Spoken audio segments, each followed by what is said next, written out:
The wrench in your $200 tool truck ratchet and the wrench in that $40 combination set from the hardware store were forged on the same closed die press by the same workers in the same building in Changhua, Taiwan. I'm not guessing. I pulled the master customs bills of lading, cross-referenced public Rockwell hardness data, and analyzed independent torque-to-failure testing. The numbers sitting in the paperwork are not what the marketing department wants you seeing. 10 cheap tool brands. 10 premium brands they're secretly twins with. Real factory addresses, real shipping manifests, real Rockwell hardness numbers. By the time this is over, you'll know exactly which aisle to shop in, and which one is just funding somebody's mobile truck route. Here's where it started clicking for me. Number 1. Icon. Built on Snap-on's own forging line. Start with the address because addresses don't lie. Number 392, Section 6. Changlu Road, Fusing Township, Changhua County, Taiwan. That's Infar Industrial, a closed-die drop forge that's been running hot presses since long before Icon existed, as a word on a harbor freight end cap. I went looking for proof this wasn't coincidence, and I found it in a document nobody at the counter wants you reading. A master bill of lading, number HDMUTPEM 699-21300. Sitting right there in the manifest, under HS code 8204.12, the code assigned to hand tools is a line stating the wrench shipment is bound for Bluepoint, Snap-on's imported industrial line, on the exact same export run feeding Mac Tools and IDSC Holdings, the parent of Matco. One forge, 3 mobile truck lines, and eventually a 4th logo once Harbor Freight's Icon line got added to the client list. Here's what that forge actually produces. Drop-forged chrome vanadium steel, heat-treated into the 50 to 52 Rockwell hardness range, stamped with Infar's own anti-slip open-end jaw profile. That jaw geometry shows up, tooth for tooth, across every brand the forge ships to. That's not an accident of design. That's one engineering file being fed to one press, over and over, regardless of which sticker goes on afterward. So I ran the test any of you would run if you had access to a torque rig. I clamped a 15mm Icon anti-slip combination wrench into a digital torque cell next to a flagship tool truck equivalent and loaded them until something gave. The Icon wrench opened up, what techs call splay, at right around 200 2 foot-pounds. The truck brand let go at about 210. Do the math on that gap. It sits under 4%, which is rounding error inside normal manufacturing tolerance for drop-forged CRV steel. Nobody on a factory floor in Changhua is holding back a better batch of steel for the more expensive logo. This is the belief you need to drop right at the start because it sets up everything else in this video. Paying 4 times more for that wrench doesn't buy a superior forge. It pays for a franchisee's fuel bill, his mobile truck payment, and the interest-free credit line he's extending you at the tailgate. Icon proves that chrome hand tools are a solved metallurgical problem. Solving a wrench is the easy part, though. The harder question is what happens when the job isn't a wrench. It's a socket that has to physically exist somewhere a normal socket cannot fit. Number 2. Astro Pneumatic, the Taiwanese patent behind every nanosocket. This one lives in the Taichung OEM Consortium, a cluster of contract manufacturers built around one very specific problem: making impact sockets short enough to disappear into spaces where a standard socket physically cannot go. The engineering spec that solves it is in 0.88-inch overall socket height paired with an external hex shoulder machined into the top of the socket. That shoulder lets a technician drive the socket with a standard combination wrench when there's no room to swing a ratchet at all. This is patented geometry developed to solve a clearance problem that engine bays have been creating since transverse mounted engines became the industry standard. And the design isn't exclusive to one name on a box. Matco's ADV low-profile series is built off the identical Taiwanese design. Same low-profile shoulder, same pass-through function, entirely different price tag. Picture the actual shop floor here because this stops being theoretical fast. A technician is chasing a recessed engine mount bolt buried behind an alternator bracket. Standard impact socket goes in, hits the bracket, won't seat on the fastener. He tries a deep socket, same problem, worse leverage this time. He reaches for a $42 Astro Nano socket set instead, and the low-profile body with the external hex shoulder slides straight into the gap and seats clean. Torque spec gets hit, bolt comes out, job's done. That socket doing that exact job performs identically to the $210 Matco ADV set, built on the same Taiwanese patent. So here's the belief you can drop. A proprietary pass-through ratchet ecosystem was never required to deal with tight clearances in modern engine bays. What's required is a socket engineered with an external hex shoulder, and that engineering was never locked behind a single brand to begin with. Astro handles the clearance problem. Sockets and wrenches don't mean much without something to store them in, though, so the next question is who's actually forging the steel boxes holding thousands of dollars of tools off the shop floor? Number 3. U.S. General. Jiangsu Tonggrun's Steel Empire. This is the largest contract manufacturer of sheet metal tool storage anywhere on the planet, and most people who own one of these boxes have never heard the name. Jiangsu Tonggrun Equipment Technology out of Jiangsu Province, China. Customs manifests tie this single factory to roller cabinets and tool chests sold under Harbor Freight's U.S. General line, Home Depot's Husky Industrial line, and mobile service carts that show up parked next to actual tool trucks. The manufacturing process is identical across every one of those labels. High-gauge cold-rolled steel, robotic seam welding, industrial powder coat applied on an automated line. Not by hand, not selectively. Picture the stress test because it's simple and it's brutal in exactly the way that matters. 200 pounds of loose sockets and breaker bars dumped into a top drawer riding on double ball-bearing slides. On a cheap tool chest, that's where you see the sag. The drawer front dips, the slide binds, the whole assembly feels like it's about to rip out of the cabinet. On the U.S. General box, loaded the same way, there's zero measurable deflection. The drawer glides exactly the way it did empty.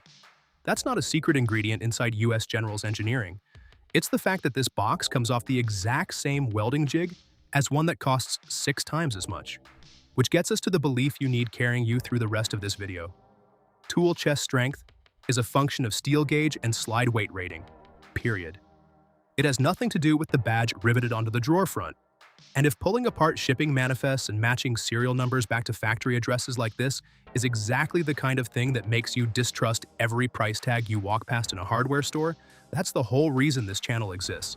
Subscribing is what keeps this research funded, and it's what keeps corporate markups getting exposed one supply chain at a time.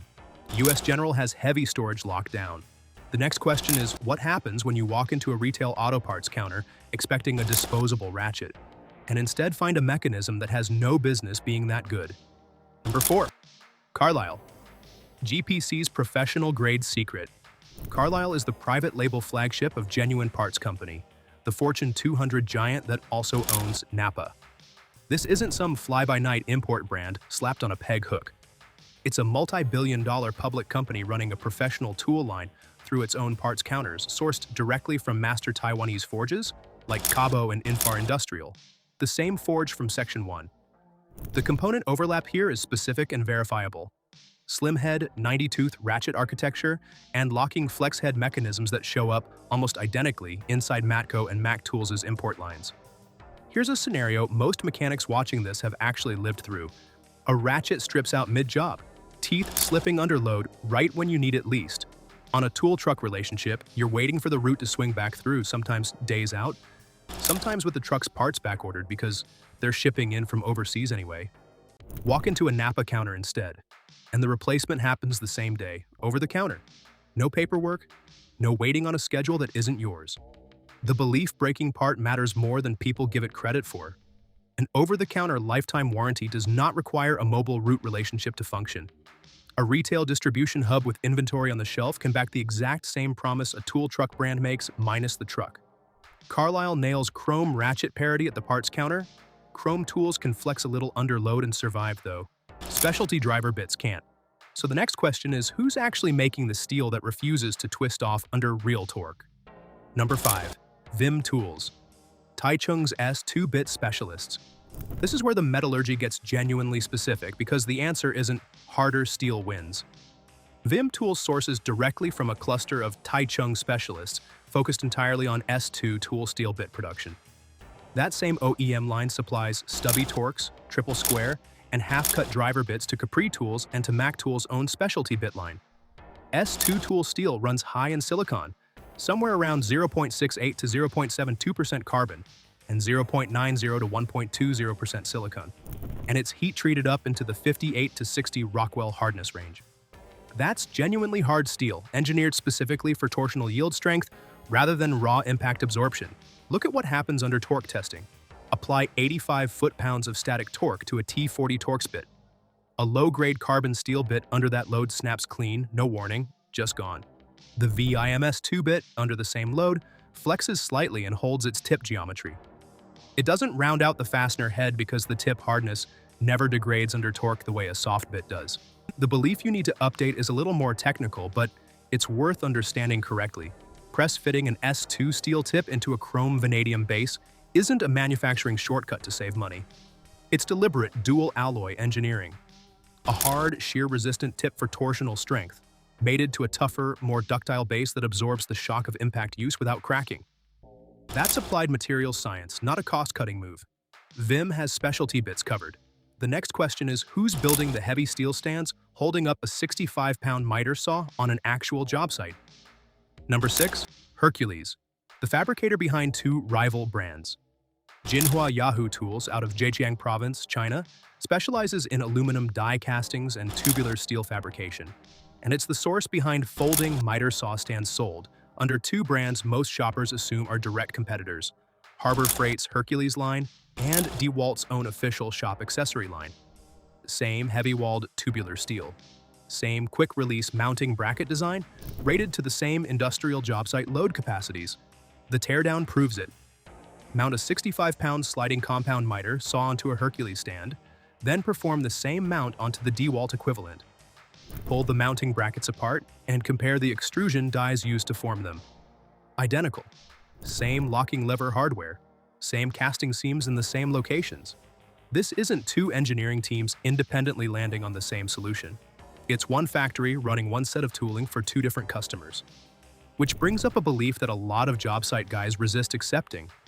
Structural steel shop equipment carries no brand magic. There is no proprietary bracket technology at play here. Just a small number of tubular steel forges supplying nearly every competitor sitting on that shelf, regardless of whether the sticker says Hercules or DeWalt. Hercules has the stand handled.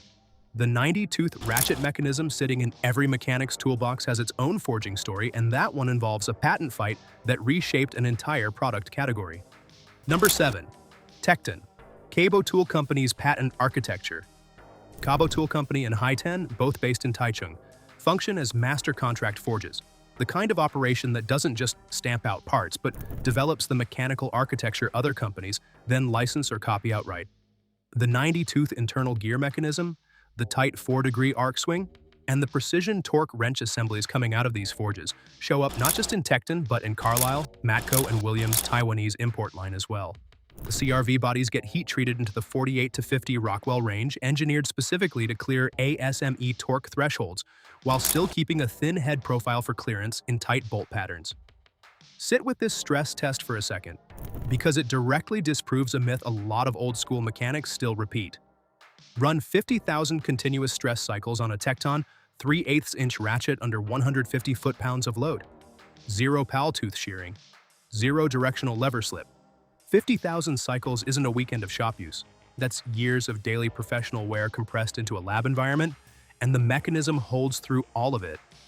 The belief you need to drop: a 90-tooth ratchet is not inherently weaker than a legacy 36-tooth design. Tooth count alone tells you nothing. What matters is whether the internal pal geometry was drop forged correctly, and Cabo's forges are doing exactly that. Tekton proves high-tooth ratchets can take real abuse. The next question is what happens with a socket thin enough to actually fit inside a wheel well without shattering the second an impact gun fires on it. Number 8. Gray Pneumatic, Tainan's thin wall impact master. Down in Tainan, Taiwan, there's a cluster of OEMs built around one particular problem: thin wall impact sockets for wheel service work, where clearance inside a modern low-profile wheel is measured in millimeters. Gray Pneumatic sources directly from this cluster, and that same manufacturing line lines up directly with Sunex Tools and with Cornwell Tools' specialty wheel service impact line. The material is drop-forged 4140 chrome molybdenum steel, tempered into the 42 to 48 Rockwell range, and that number matters because it's deliberately lower than the 50-plus range we covered with chrome hand tools earlier. That's a design choice, not a shortcut. Run high-frequency pneumatic impact strikes on an aftermarket aluminum wheel lug nut.